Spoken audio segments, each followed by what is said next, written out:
Հարգելի նախագահող, տիկնակ և պարոնայք, սիրելի հայրենակիցներ,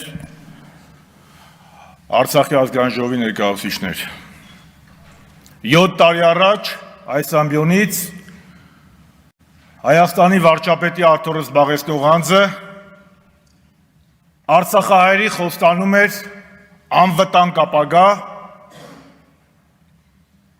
Արցախի ինքնորոշման իրավունքի ամբողջական իրացում։ 7 տարի անց պետք է արձանագրենք, որ հայկական Արցախ գոյություն չունի։ 7 տարի առաջ վարչապետի պաշտոնը զբաղեցնող անձը Հանրապետության հրապարակում տասնյակ հազարավոր վարչապետերին համոզում էր ու հավաստիացնում էր, որ առանց 3 միլիոն վարչապետի տեղեկացնելու Արցախի խնդրում որևէ լուծման չի գնա։ Սակայն նոյեմբերի 9-ին 20 թվականին ծածուկ, թաքուն, բունկերից կնքեց կապիտուլյացիոն առաջին ակտը։ 7 տարի առաջ մայիսի 9-ին մեր եռատոնին Ստեփանակերտում Հայաստանի վարչապետի աթոռը զբաղեցնող անձը լրագրողների հարցին ի պատասխան ասում էր. իսկ ով է ասում, որ Արցախը գերտերություն չէ։ Այսօր ասում է Արցախը երբ ա եղել հայկական։ Արցախն Ադրբեջան է։ 2019 թվականի օգոստոսին վարչապետի պաշտոնը զբաղեցնող անձը Ստեփանակերտում հայտարարում էր Արցախը Հայաստան է եւ վերջ, այսօր Ալիևից ավելի ջանասիրաբար է ապացուցում, որ Արցախը միշտ եղել է ադրբեջանական։ Պատերազմի ժամանակ, մեզ հետ հանդիպան ժամանակ, հոկտեմբեր 19 2020 թվականին, վարչապետի պաշտոնը զբաղեցնող անձը հայտարարում էր, որ իր սեղանին դրված է Մինսկի խմբի համանախագահության երկիր Ռուսաստանի կողմից 5+2 տարբերակը, որով ոչ միայն լղիմ նախկին տարածքներ մնալու հայկական, այլ նաև Քելբաջարը և Լաչինը։ Պատերազմից հետո 21 թվականին վարչապետի պաշտոնը զբաղեցնող անձը իր թիմով ժողովրդին խաբեց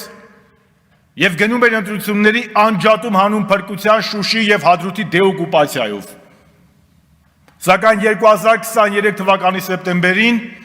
մատը մատին չտվեց և Արցախում տեղի էր ունենում էթնիկ զտում։ Այստեղ 7 տարի առաջ, երբ որ ընտրվում էր վարչապետ, մեզ հանրապետականներից ասում էր, դե դուք վիզեցուր քաղաքականություն եք վարել, մենք ինքնիշխան քաղաքականություն ենք վարելու։ Ո՞րն է այդ ինքնիշխանը։ Ծնկի գալ Ալիևի ու Էրդողանի առաջ, թե Էրդողանի գիրքը սեղմել կրծքին։ Ո՞րն է այդ ինքնիշխան քաղաքականությունը, որ այսօր հարյուրավոր քառակուսի կիլոմետր Հայաստանի ինքնիշխան տարածքից օկուպացված Ադրբեջանի կողմից,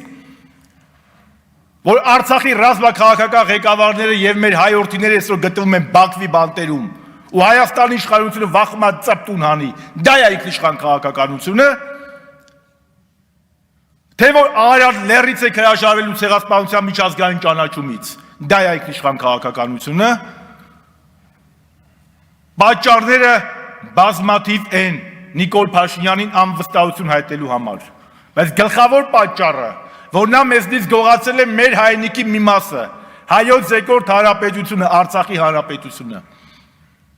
Եվ մի հատ էլ կանգնում է առաջին նախագահին, ասում է, բայց ինչի է տենց այլ, որ 18 թվականին Հայաստանի զորքերը գտնվում են Հայաստանի տարածքից դուրս։ Դա ուղիղ ցուցմունք է Հայաստանի հանրապետության դեմ։ Աշխարհում տես բան չեմ տեսել ու չեմ էլ լսել որպես պատմաբան նաև, որ որևէ երկրի ղեկավար սեփական պետության դեմ ու սեփական ժողովրդի դեմ ցուցմունք տա։ Բա որ 18 թվականից մինչև 18 թվական ու դրանից հետո հայ զինվորը ու Ադրբեջանի օկուպացված տարածքում էր գտնվում, ինքն է անապուդապար նման բան ասում։ Բա քո տղեն ինչ գործ ուներ Արցախում ծառայության։ Բա դու ինչ գործ ուներ Շուշիում ինագուրացիայի։ Բա դու ինչ գործ ուներ Շուշիում տրնգի պարելով։ Ինչ գործ ուներ Ստեփանակերտում գոռալով Արցախը Հայաստանը եւ վերջ։ Դրա համար ինքը պետք է հեռանա։ Եվ մեր բոլորիս թերացումն է, որ մենք այսօրվա լսումները դեռանում ենք, որ ինքը եւ իր խմբակը գտնվում են իշխանության ղեկին։ Օրվա օրակարգի հետ կապված պետք է արձանագրեմ, որ այո Հայաստան դաշինքը, Հայաստան խմբակցությունը այսօր, կրկնում եմ այսօր, միացավ պատիվ ունեմ հանրապետական պատգամավորների իմպիչմենտի նախաձեռնությանը։ Ինչպես ասում են, լավ է ուշ, քան ավելի ուշ։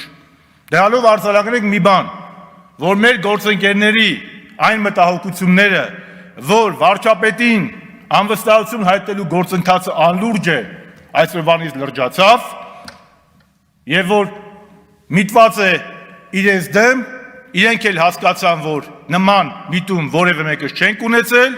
եւ դա ունեցել է մեկ նպատակ, օր առաջ ազատվել այս ազգագործան կապիտուլյանտ իշխանություններից։ Հարգելի բարեկամներ, ինչպես 7 տարի առաջ, այնպես էլ այսօր ելույթս ուզում եմ ավարտել հետևյալ խոսքերով. Եթե ոմանց պետք են ուժեղ ցնցումներ, մեզ պետք է ուժեղ ազգային եւ ժողովրդավարական Հայաստան։ Ինչպես ասում են հին Հռոմում, Կարթագենը պետք է կործանվի։ Այո, քաղաքական իմաստով նիկոլական Կարթագենը պետք է օր առաջ կործանվի, քաղաքական իմաստով։ Եվ հայ ժողովուրդը պետք է իր մեջ ուժ գտնի, որպեսզի նժդեհյա խոսքերը լինեն իրական։ Պիտ ապրի հայ ժողովուրդը, պիտ ապրի, քանի որ այդպես է որոշել ինքը։ Շնորհակալ եմ։ Շնորհակալություն։